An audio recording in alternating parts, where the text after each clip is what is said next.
You can criticize Netanyahu without being anti-Israel, and you can criticize Israel without being anti-Semitic. True. But no but. Why is there a but? Just but. When you hear but, it's always like, well, I'm about to negate what I just said.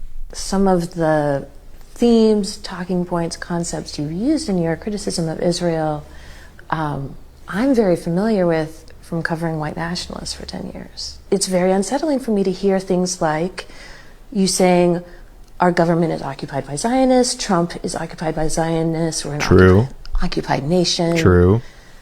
Because like there's literally a term that's like an 80s, 90s term from white nationalism, ZOG, Zionist occupied government.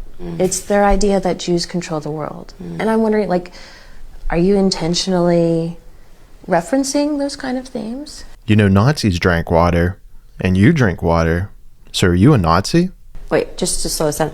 Are you accusing me of white nationalist rhetoric? Because I do have to have a little bit of a giggle about that first. Well, to me, I'm also like, they'd be no fan of yours. It's silly. But this is one of the things where I feel like it's such a lesson for CNN. This is why nobody watches it anymore. I mean, it's like you're sitting across from a black person, you're like, I've learned about white nationalism, and you're using white nationalism. I know them, I've been to their rallies, I've read all their texts. I get it, I know. She sounds like a white nationalist to me. She's read all their texts.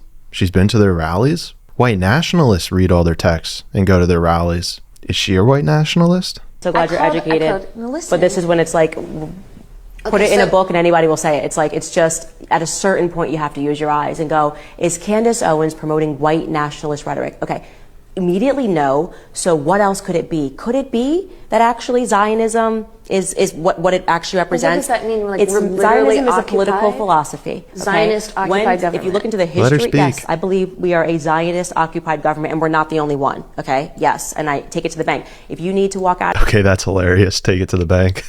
I wonder if she did that on purpose. But we very much are a Zionist occupied country. Ted Cruz is a perfect example. He's also a perfect example of a Christian who's a Zionist.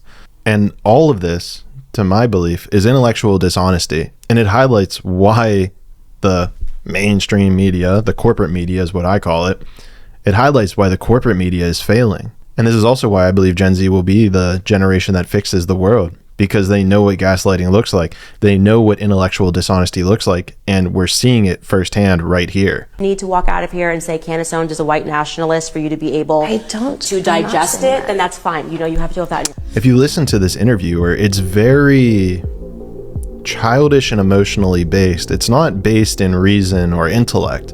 It's a pandering to the emotions of the individual. And luckily, Candace Owens has seen this enough times where she's not putting up with it.